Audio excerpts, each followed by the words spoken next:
to like take that one step further. They get one. That unlocks Invictus Gaming to potentially get the other two of the three that you just mentioned. And it's entirely on them what they would like to do with their team comp. Of course, at the moment, the Ty is giving his best Amazing J impression. Not quite locked in yet. And again, this is 5.16, so Garen is fairly strong on this patch, but we just want to point out that Amazing J played Garen before he was meta. Yep, before it was cool, that's for sure. As we do have the Azir, so what do IG want to answer with? Looks like Zatai and Kakao having some fun. Mashing the random button, back to the Garen, flashing the Quinn. Always Garen. He's going to play Quinn. Zatai will do these things, and I'm not like, he's obviously like, he's a character, he likes to have fun, but don't think that he won't play crazy. He does lock in the Gangplank, and it's going to be Braum as well. Wow. I actually really like purple side on this patch, just because there are so many power picks, and so you have to think priority pick is always going to be incredibly important, but immediately from purple side, like I think Spawn said it on the last cast, there's not 6 bans for 5.16, there's like 12 bans. And so purple side, you kind of get the 1-2 power punch. Yeah, and you get that last pick as well now, because there's so many champions available for the power picks. You get that last option to see what their entire hand is and choose what you would like for your set role. In this case, potentially Rookie on that middle lane. Well, we do have the GP there. It's going to be denied from Porno that already has Azir, so probably not too upset. Braum, a strong takeaway. Arguably the best first pick support in this particular meta. And Clearlove probably wants to take a jungle. Like Gragas wouldn't be a bad deny. He's played Elise reasonably well today as well. And Lulu's still open. They'll take the Kog'Maw, and they'll get Elise as well. I feel like that forces Invictus Gaming's hand to pick up the Lulu. It seems to want to force them into an Ashe as well. It's something that just goes hand in hand with Elise Just at the love moment. Ashe, But at the same time, at least this time they have Braum, so they're not picking the Ashe into the Braum. And yeah, so it's banned, so don't have those problems. But Ashe's already locked in, I believe, there for Kid. We're having Rookie maybe considering a champion now as well as he hovers that Victor. Options are plenty, like you said, on this red side. And IG, they've had so many good games in a row as far as champion select is concerned. How do they navigate the rest of this? Because EDG's comp, as it stands right now, very powerful. Surprising they want to go for the mid lane pick here as well, because that implies they want to counterpick the jungle, and that isn't necessary if you consider that Rookie has the pocket Ahri even to go an assassin style of champion. He doesn't have a whole lot of champions left, but he wants to lock in this to deny that from Vaughn, but he's already got the Azir, so he just wants a comfort pick. Seems like there's a piece that's missing maybe. Is Deft grabs Annie for a second. Go through a couple of mage champions. Maybe he's making suggestions to Mako in the bottom lane, but Mako going to settle on something relatively quickly. And we do need, I think, a top laner for Amazing J. We've seen his Olaf once today already. He's going to lock it in, or Deft is. We'll move that into the top side. Does Mako want Thresh to complete this bottom lane, or does he want something with a bit more roaming? A bit more mid and late game potential as well. We'll have to find out. And Olaf is just going to be a straight response. Anytime you see an Ashe, Olaf should be your go-to pick. Her control means nothing to him, her slow means nothing to him, and he's just going to punch her repeatedly in the face. Yeah, and there's the Alistar as well. So, again, pretty passive lane here, but should be fine against the Braum Ashe. Relatively farm-heavy duo for both of them. And EDG are done. That comp's picked, and I have to agree on the Ashe Olaf thing, but IG, they will have their last pick, and it does seem to be jungle, like you mentioned, Rusty. Yeah, I think the funny thing about EDG's comp, and you mentioned the Alistar and Kog'Maw not being that great of a lane, but the best thing about Alistar into that is you can just engage. It doesn't really matter. The shield, the Braum shield does nothing against an Alistar. He's still going to headbutt and pulverize you. So in terms of support matchups, that's great. And then you've got the Ashe. So naturally not that great of a laner, has really high base damage on spells and a lot of poke, but Kog'Maw can match that completely. So yes, their comp is still good. It's maybe not as great as Invictus Gaming, but that is going to be interesting. Well, they did want to last pick the jungler. Kakao might have had something specific in mind for this particular game. We've seen it banned a lot away from Swift over on Xiaogu, but Kakao's going to go back to it. Seems like Nidalee will be the final pick here for Invictus Gaming. And with that, I would like to label IG's comp as a siege composition, is what it looks like to me. Braum is very good at sieging towers. If he can get on the other side of them, put up his wall, you have great wave clearing control with Victor, as well as threat of the gravitational field behind the tower. Ashe can burn through towers very quickly with her attack speed. You have the primal surge coming out of Nidalee. Just everything works together perfectly. Yeah, definitely. It looks like Siege, it's got a hint of counter-engage and a pseudo-protect. A pinch of pseudo-protect? Yeah, it's a bit of everything. I see some notes of pick potential there, too. Not quite a sentence, but we'll run with it. EDG and IG. They've selected their comps here for Game 1. Don't forget, we had best of 3s earlier this evening, but a best of 5 now. between these two. So game one, always important to determine momentum, and both teams, again, have drafted well. EDG, I think this is a very comfortable draft for them, especially given that they do have Amazing J in the top lane instead of Koro. And IG, it's different, but it's still a solid comp. And you have a lot of versatility with both of these compositions. I want to speak to EDG's comp a little bit. You have a lot of protect the AD carry because you do have a long-range threat like a Kog'Maw. Azir is going to offer him a lot of utility and protection with the Emperor's Divide. And then you have great backline dive threat on top of that. So you have the Olaf, you have the Janitor and Elise, you have the Alistar. So that's the big difference between these teams, though, is EDG's got very strong siege, but it's more dive. It's not just siege the turret down. It's get in a position and just kill you. Seen a lot of diving today, certainly from EDG, as we go through our matchups. Pawn there on the Azir, very strong power pick, but Rookie's going to take Victor into it. A matchup we haven't seen in a while, but it's fairly popular. And Deft on more of the late game carry. We've seen him play very aggressively today with Mako as Kid takes Ashe, but Mako's on Alistar this time, as Kiddies is on Braum duty. We mentioned the lane in particular, so the Alistar and the Braum favors Mako to a degree, but that level 1 strength of this bot lane from Invictus Gaming needs to be respected here. Feels like lane swaps actually might be a big thing as well. Both Braum and Alistar like to roam away. Invictus Gaming are the team that lane swap the least in the LPL. Well, certainly makes a lot of sense. We'll see how it goes here in game number 1. Let's get onto the Rift.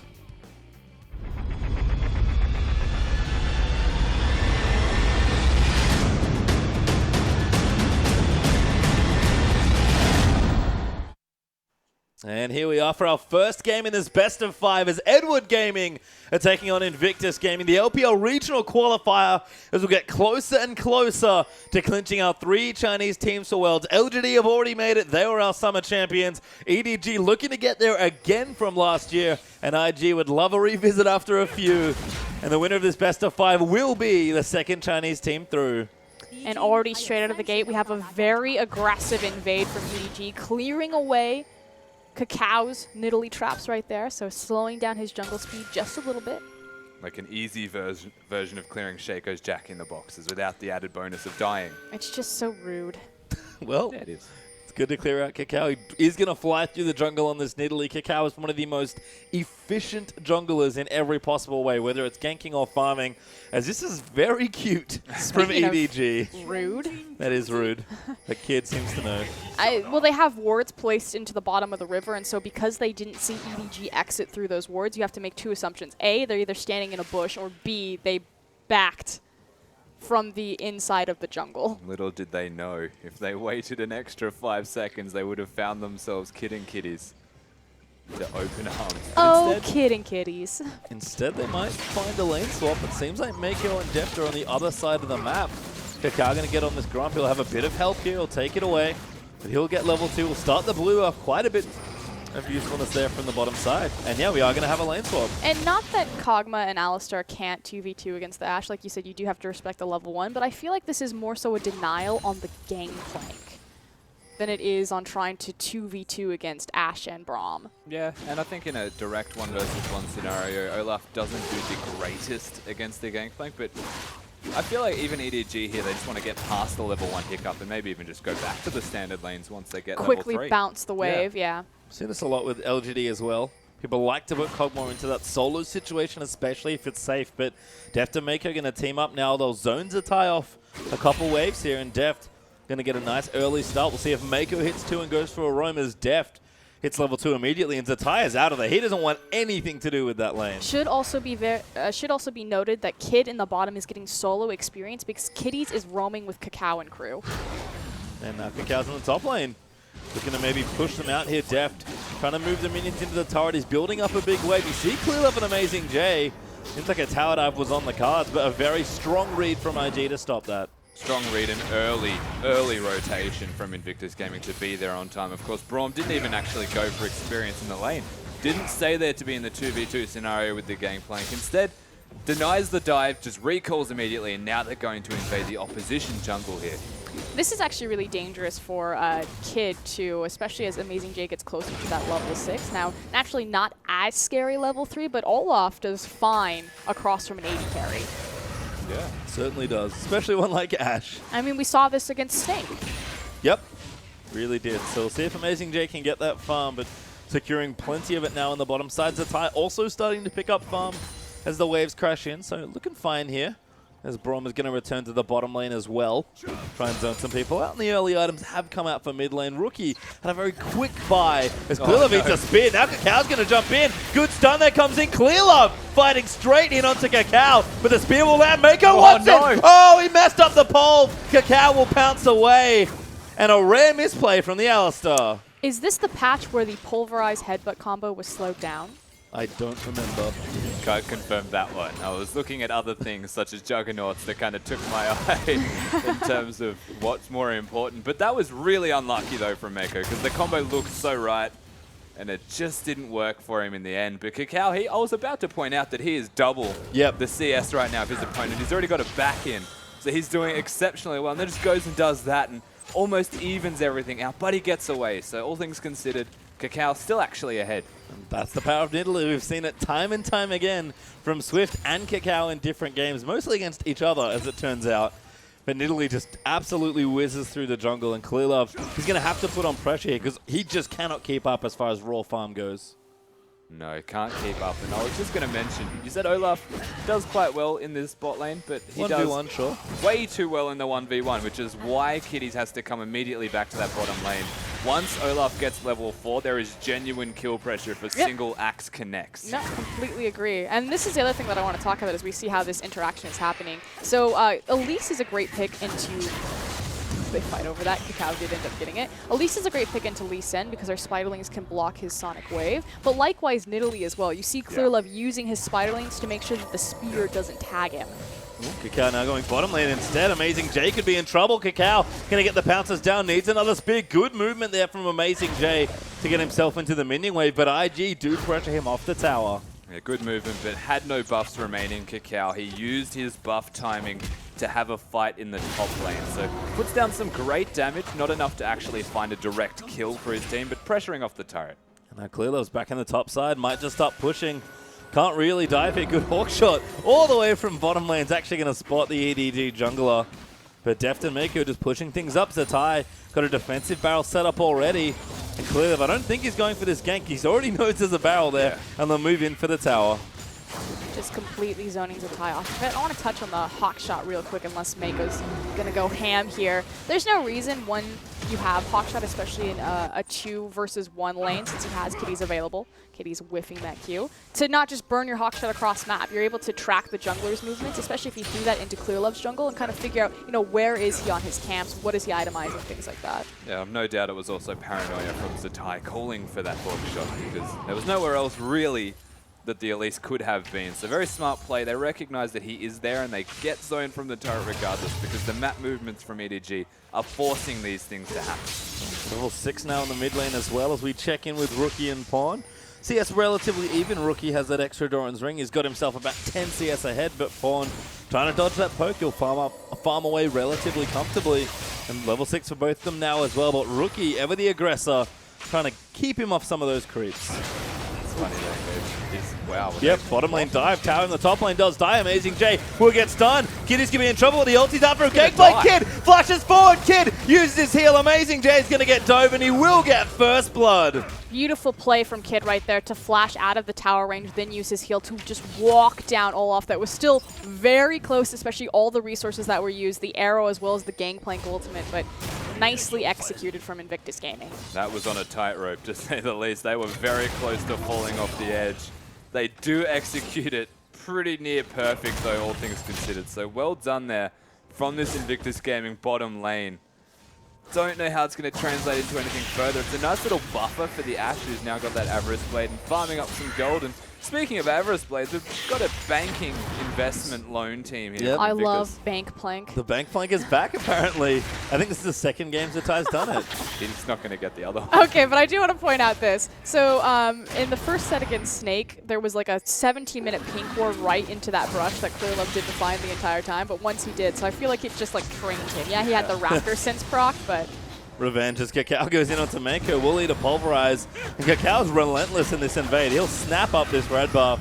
And Clearlove just can't do anything. He shared experience with Amazing J to start things off. Cacao got help from his duo lane as a difference. And Clearlove's just finding himself further and further behind.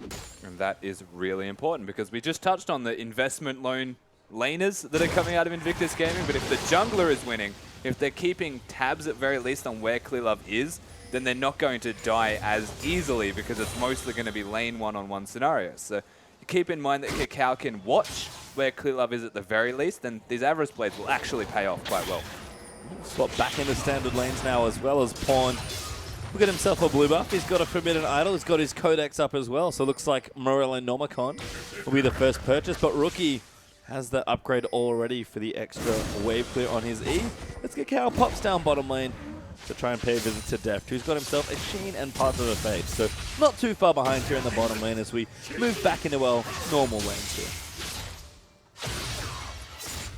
Yeah, it's definitely a weird advantage coming out of this middle lane now I'm looking at it. The fact that Victor is winning this lane is actually indicative of Rookie as a player more than the champion matchup. And we saw it earlier. Azir in a lane, if you use your Q and it's not to an effective manner, you actually lose any trade for the next 3 to 5 seconds until the Q is available again. And every single time that I've seen Pawn use the Q to be offensive towards Rookie, Rookie's walked through it so that he cannot auto-attack after the Q connect and then just drops a laser on Pawn. More in that response there, just walking back. Blue buffs for both mid laners actually, so they'll be pretty happy down there as Deft and Mako trying to fight back these creeps. Kid with that BF sword able to throw out the nice poke.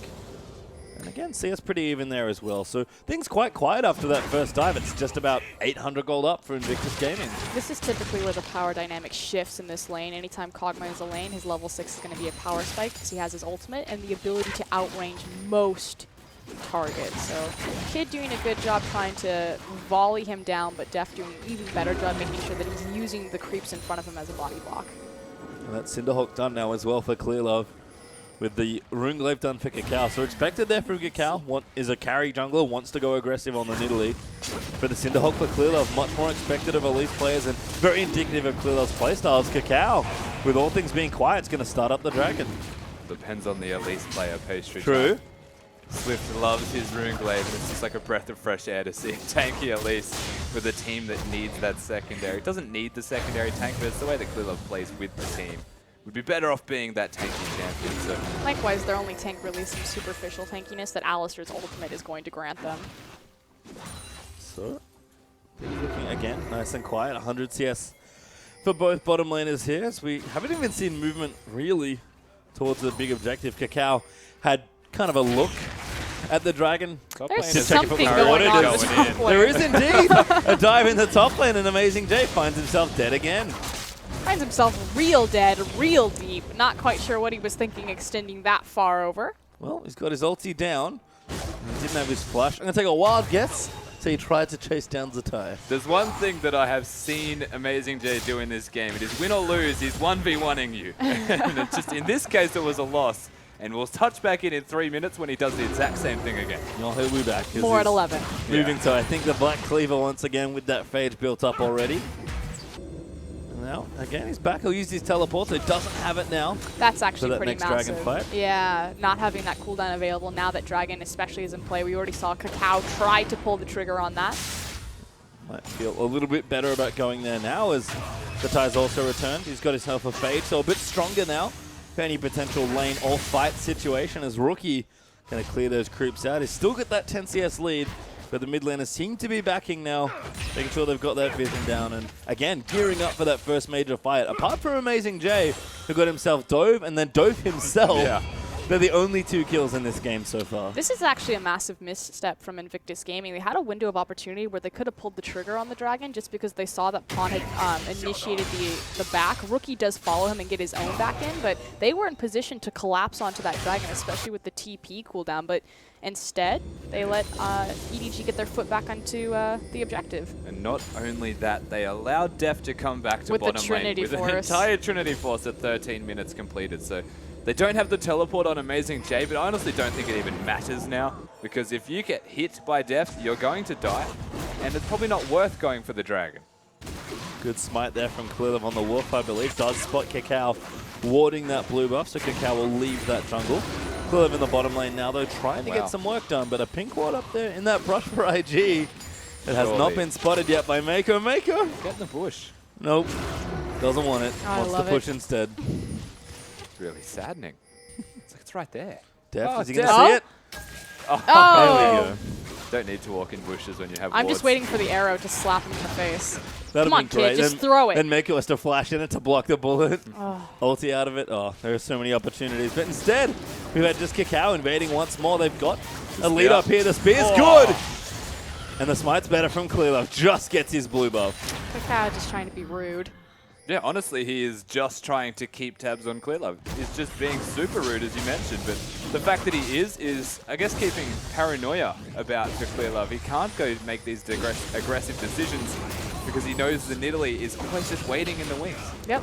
Well, it's funny because this is what Clearlove does to other junglers, except instead of on an aggressive jungle like Nidalee, he often does it on something like Rek'Sai or even Nunu when he played that. But the story is the same. Good ult there from Def to spot kiddies in the brush.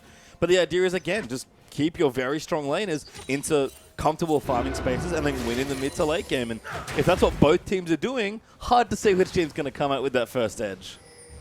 It would feel like it'll be the Trinity Force team.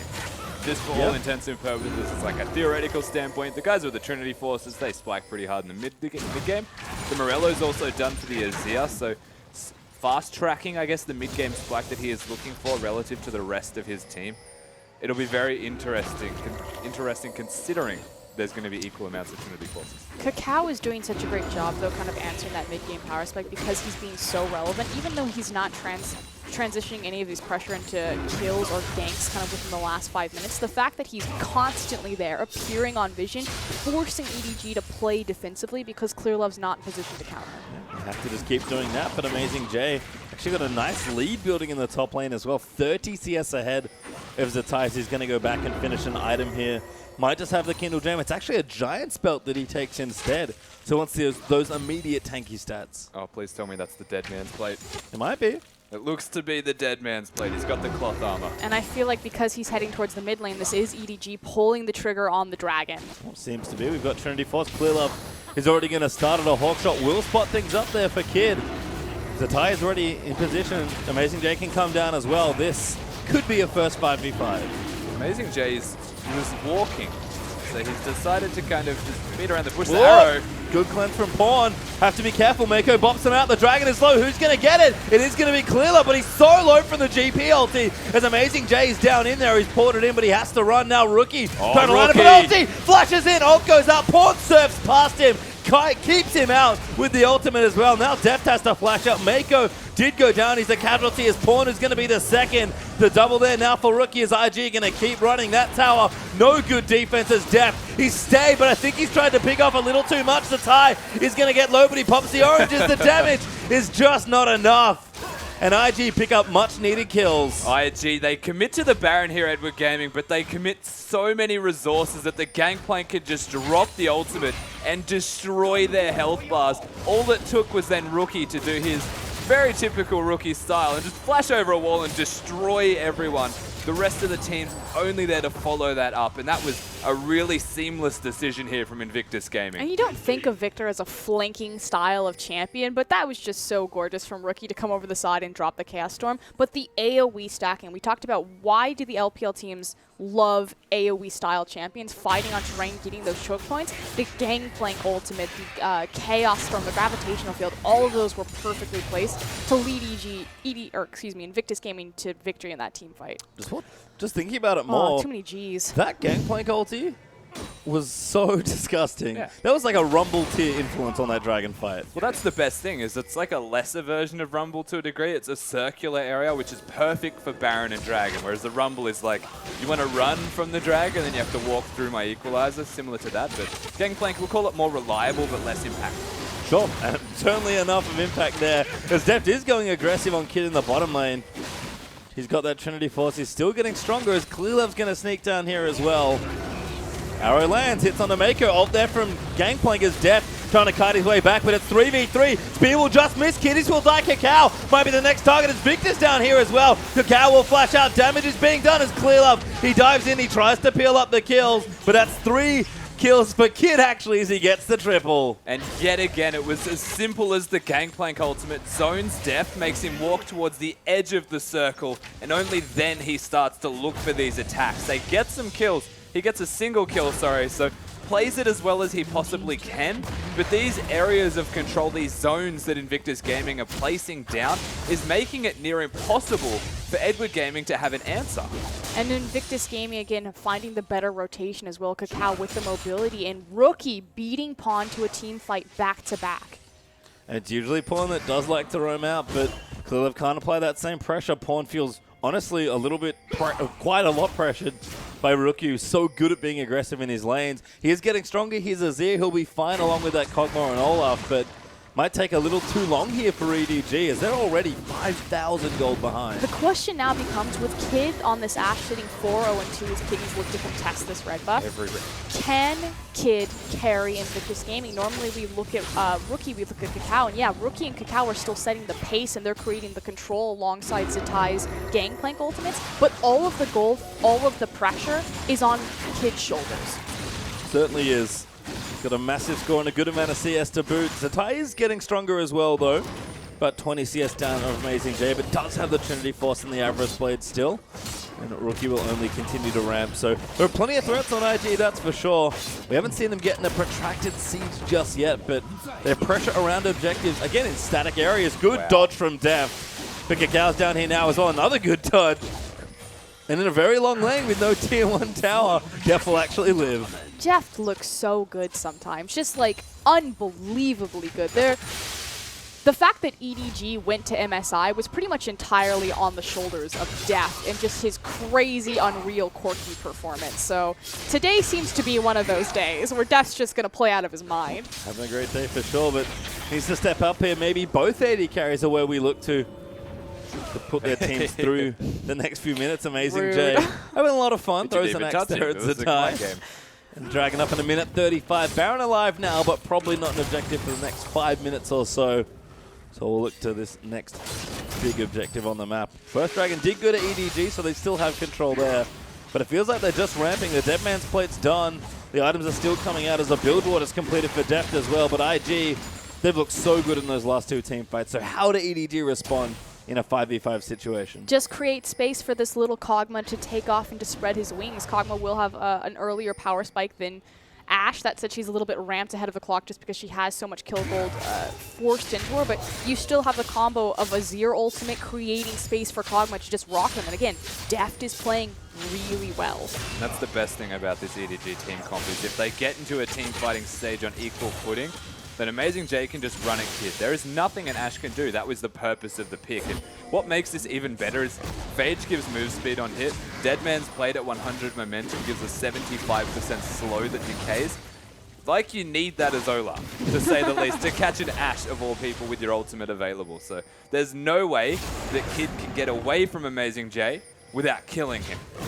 I guess it's just a matter of what do EDG do after that, as Kakao is going to move Mako off this pink ward and clear that vision around again, dragging up 15 seconds now. The one bright spot that Invictus Gaming do have, if Amazing J decides to chase down Kid, is you're still running pretty much a quadruple threat composition because you also have Kakao on Nidalee in the jungle. So if this Ashe does go down, you're still dealing with the massive AoE of Zetai and Rookie, and then the assassination and janitor potential from Kakao. This brings it all back to the fact that Kid, he does need to step up and he does need to carry, but to carry for his team, he essentially just needs to live Hit the arrow for a prolonged period of time and make sure that he's one big stealth next, as you said, the arrow. Well, Kakao is on top of a ward, but no one can stop this dragon. Nidalee, a very comfortable solo there, as IG will get themselves the first dragon, and still sitting pretty on a nice gold lead, close to 6,000 gold up now. Yeah, just really out of posture and sorts for EDG, and now fish in a barrel. Yep, that's the Nidalee classic, because Kakao doesn't actually have that many items just yet. Got himself a Sightstone sort of between AP items, and Magus not an item anymore, Ringglaive instead, so needs to get a little bit more up close and personal, but still looking good here. As Def will clear out the Krugs, and people again from EDG just shopping, sort of letting things happen. Might be waiting for a big Baron fight. That's been a signature of EDG's play all year long, but it feels like IG are the ones that are playing with all the momentum. Yeah, they're waiting for more than anything. Anything else, they're just waiting for the Blade of the Ruin King for the Kog'Maw. So far behind in terms of items that if you were to look to fight right now, you would destroy Epic Gaming if you're Invictus. So they need to show respect. It's 1-8. The score and the goal difference is huge. So they just need to farm. They need to try and make picks, make small plays. They've got the Elise to get the picks, the Azir, even the Alistar to a degree. So they don't want to look for team fights. And against this side of Invictus Gaming, it's pretty hard to not look for team fights when they can all be there immediately. This is why you see them trying to posture and find some sort of footing to trade objectives. Unfortunately for EDG in this particular instance, the threat of an Invictus Gaming pick and flank from the side, especially with the arrow available, does force them to back off the tower. But EDG are just looking at the map, you know, if IG are on the top side, can we quickly sneak a bottom tier tower? If they commit to their blue or the red buff, can we quickly run into mid and start chipping away at that? This is a very reactive play for EDG so far, which makes sense. Again, still ramping up here as IG are the ones with all the leads. Infinity Edge completed now for Zatai. Void Stuff done for Kakao. And about 2.5 items, or maybe 2 there for Rookie, with the Hexcore number 2, need to see a large one, and a Morello Normicon to go with those cooldown boots. So those 4 carries, only getting better here for IG. Yeah, there's no slowing down from here. With every respective item that comes out from now, it's only getting stronger. So EDG, they do scale themselves. It's just that at this current moment, there is no way for them to fight without being in a very uphill battle type of scenario. So they look towards their second item spikes, maybe try and... They need that Rylai's. Yeah, maybe try and get some big team fights behind their next big items, just to try and... If they initiate the fight well, they make 1 pick onto a carry, and there's only 3 remaining. And they're not building tanky stats, they're building damage. So if you make a pick, they die quick. Certainly do, as Pawn actually finished as Zhonya's as his next major item to sit in with that Morello Normicon and Stinger. QSS, the next one for Deft, who feels very, I guess, forced into this particular sort of build because he knows how many threats are there on the IG side. Does not want to eat an arrow and not be able to get out, despite how good his dodges have been this game. I feel like Azanya's Hourglass is prioritizing pick potential from your Azir just because you're trying to Azir sec and then look into your Hourglass, as opposed to just elongated team fights and the sustain that the Rylai's Crystal Scepter will give you, and more importantly, give depth. So kind of curious about Pawn's itemization. We'll see if this pays off. He is a very big playmaking mid laner. Yeah. Comes down to a lot of pressure, though. He no doubt is feeling like he needs to do something big for his team in these fights. So changes his itemization to suit being that big playmaker, being able to use the Zhonya's after the ultimate. See where EDG's current prospects lie, though. Good vision there around the Baron. Although a nice sneaky ward from IG is walked over by both Clearlove and Deft. IG going to group themselves up, try and knock down the mid lane turret where they've got a bit of a window.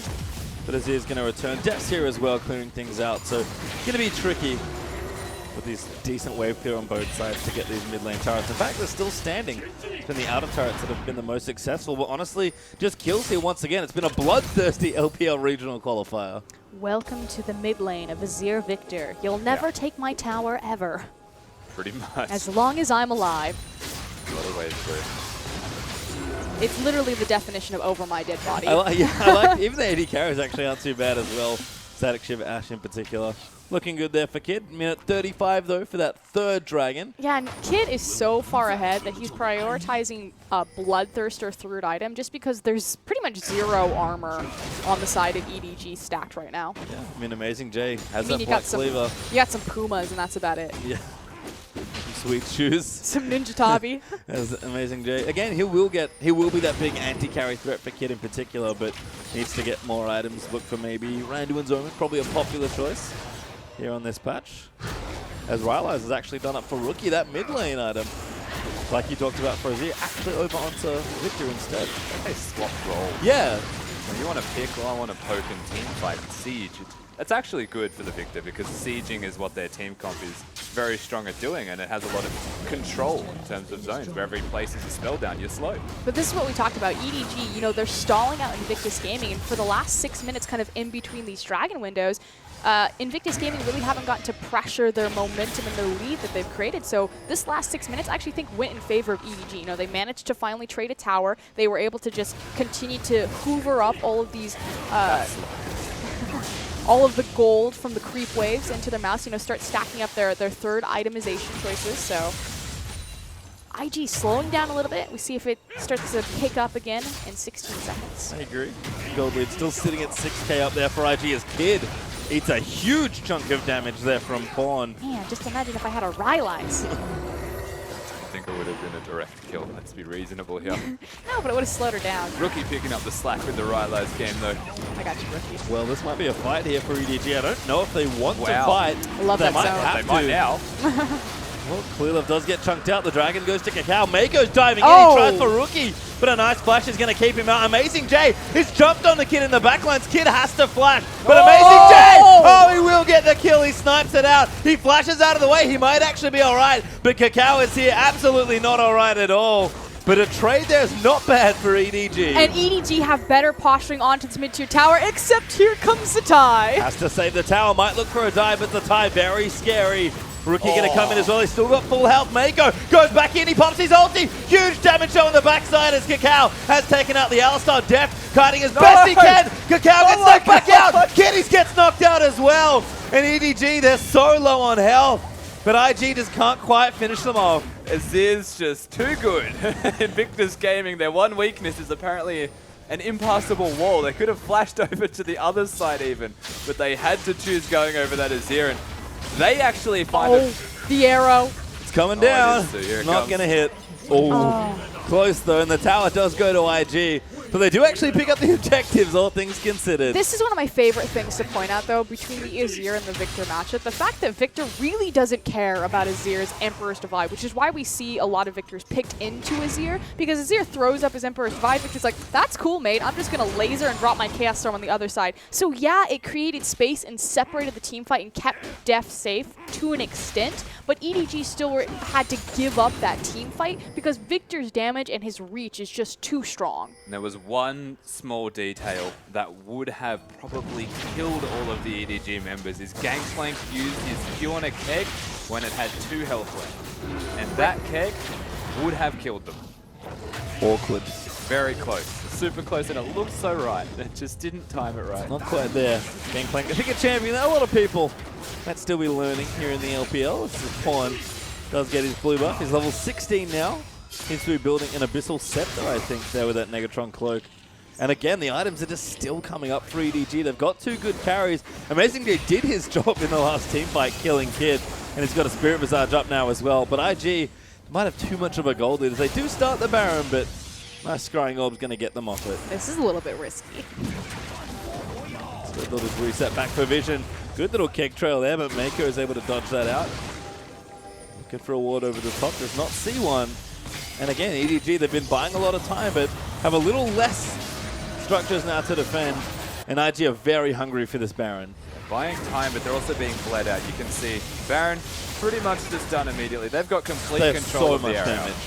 I mean, EDG are going to see them, but it might be too late. Baron almost low. He's going to go down by the looks of things. IG will get it as Clearlove has to back away. The teleport's coming down. Mako's popped his ulti. Clearlove's a little too low. Ties the target. Deft on the backside. Might go and get it. Does go down. Paul with a great side. Yes. Huge damage there in the backline. Deft. He gets himself a double kill, and EDG, they get the ace. That was almost entirely Pawn just going huge there. Amazing J does so much damage. It is absurd to consider. He's yelling right now, Bromacia. Loving his life. And this all came down again. Pawn on that Azir ultimate, keeping them locked inside the Baron pit. The flashes weren't available for any members of Invictus Gaming. Doing the Baron was fine, but this is risky. Look at where the Gangplank ultimate goes down, however. It's used right on top of the choke point because they assume that EDG are going to walk away. So Def forces down Zatai right there, but that's the massive AoE ultimate that would fit perfect on this Baron pit that is wasted trying to zone out the Kog'Maw when Azir just comes in and is like, I'm trapped. You're not trapped in here with me. I'm trapped in here with you. Yep, and EDG get crucial towers. They push 2 down in the mid lane and wipe IG to clean that Baron buff off. Still behind in gold by a reasonable amount. Still floating around that 6K mark, but that's a big boost in confidence for the team. And they might be thinking right now we can start to win these big team fights. They honestly can. It's just coming down to execution at this point because they've got the damage items that's required. As you mentioned, the Gangplank ult needs to be where the fight is actually taking place because it honestly does a sleeper amount of damage. And while we're talking about that champion, there's one big debate about where you actually build on Gangplank now. What is the most efficient style? Because crit is super important. The only guaranteed item build is the Infinity Edge Trinity Force. The other one's a wildcard style of item, such as the Ghost Blade, which is actually really good. Looking good there. Kid did use his ultimate, by the way. I saw a stray arrow stream across the minimap. Golden Kid and Kitties. They're just bowling IG out, just shepherding them around the map as EDG are getting superior posturing down this mid lane. Amazing J chunked the red pot. They want to fight right now. We're dragging up in a minute. EDG finally able to show some strength here despite the gold deficit. And IG will back up for the first time in this game. Dragon spawning in 50 seconds. That's sure to be the next big point of contention, as sure Death will create a slow push down here on the bottom. EDG going to try and keep their vision in. IG have to be careful. They're very squishy, don't forget. They've got great damage if they can find a pick or move their carries onto the right targets. But the tanks are starting to get stronger for EDG. The carries are doing good damage now as well. IG might have full carries, but they have to put them in the right spots. This Olaf is so scary right now. Deft in trouble, actually.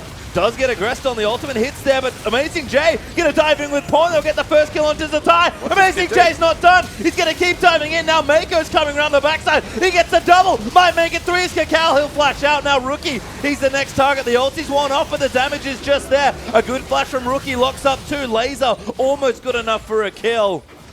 But Olaf. Yeah. The one thing that can take down this Invictus Gaming side was picked into the Ashe, and this comes down to how you engage team fights. If EDG are scattered, it actually favors them. Invictus Gaming need to put down poke, they need to set up around areas, use the gangplank cakes, and chunk out people before a fight begins. If Pawn can get onto a backline and chunk them, Amazing J will slaughter them. What did you say, Froskerin, at the very top of this game? IG have a siege comp. How many sieges have we really seen from Invictus Gaming? And on the same token as that, EDG have a dive composition, and repeatedly they're able to get down onto that backline. Again, Kid was kind of your big breadwinner this time around. Was 4-0 for a very early part of this game. Now sitting 5-3-5, so not picking up too much gold after that. But EDG, they had the perfect answer to a fed Ashe, and it's in that Olaf. And Olaf is very scary at this stage. Yeah. We've got the Dead Man's Plate, we've got Black Cleaver, Spirit Visage, and Aranduin's almost completed. And even Clearlove, again, you see the difference in having that Cinderhulk at least for a bigger tank line. Frozen Heart, Locket, Cinderhulk, and a Giant Spell for Clearlove.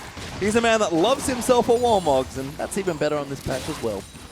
Invictus Gaming want to actually come out ahead in this game. They need to stop fighting for objectives, stop forcing fights for objectives, and set up vision, set up control. Make picks. And slowly, again, yes, make picks and just control what is actually going to happen on the battlefield. If the Olaf runs at them, they're dead.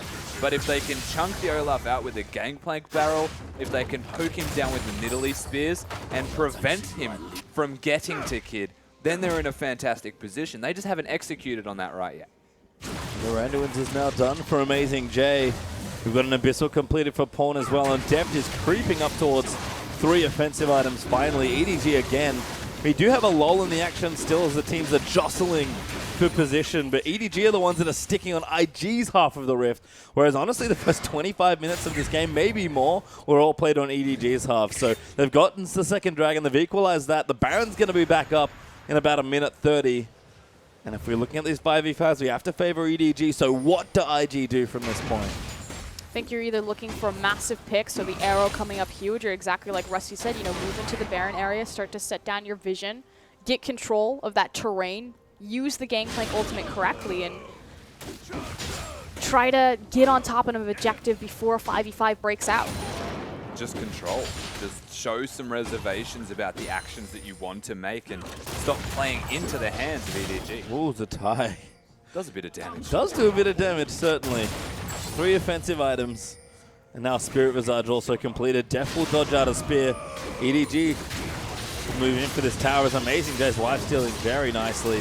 Gangplank's wave clear pretty good under these towers, but EDG will brute force it as Pawn eats a massive amount of damage. The ulti's out as well. They're going to try and pick him off. Where is this Ashe arrow? There's no need. Look who's in front of the... No, I mean, like, at that point, naturally, it's just going to hit the Alistar, but should have pulled the trigger there, I think. Well, Pawn will have to go back after that smashing from Gangplank. Zatai again does do good damage. It's just we haven't seen it in the team fights yet, I feel like. Good ult there again from Deft to clear out a ward. He's got Bloodthirster completed now as well, so a bit tankier from a lot of the burst damage. And there is a lot of burst damage coming out of IG. And Baron is up in 8 seconds now. Well, let's not forget that Kog'Maw is a signature pick for Deft here. Yeah, he's got double life still items as well. So Deft is going to be a monster in these fights, and he's not the point of focus for any of these members. The Gangplank ultimate used to zone him almost exclusively in fights. So in a very comfortable position here, Deft. The rest of EDG's front line, they're pretty cozy as well, as you can see. Amazing J doesn't really care about anything. He's just not taking damage right now. And EDG are the ones that will get themselves in good aggressive positions around this Baron. But like Frusker said about that Kog'Maw, in the LGD series, Kog'Maw was an instrumental pick for him in LGD's sweep. And even though Deft had a game when it didn't look the same, Deft has certainly looked back in top form in this particular series. But Zatai, he's poking them out. EDG are committed now to this Baron. Amazing J will fly! Oh my god, he stole the Baron with the ulti! Wow, all of this effort from EDG, the forcing of the Baron, has completely backfired for them. Now 7k gold behind and the Baron. That is massive. The fact that Clearlove was sitting on Elise, you have the execution from the Q as well as the smite available.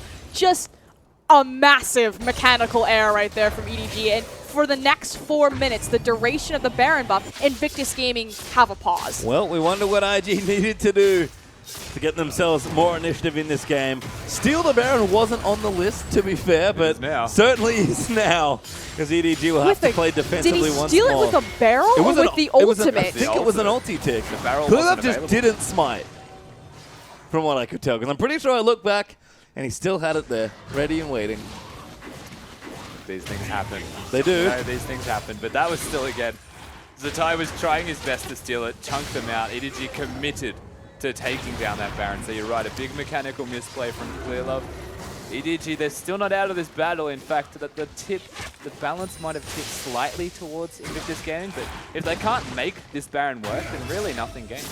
Like I said, I feel like this Baron is actually just a pause, really, for Invictus Gaming, for them to kind of figure out, how are we setting up over these objectives. It at least slows down the advancement that EDG are making in the series. Dragon is going to be spawning in the next 13 seconds. So again, can IG, with the power of the Baron, shove out these waves, get to the objective first, lay down their vision, and start setting up for team fights? Well, they're going to get to this one first.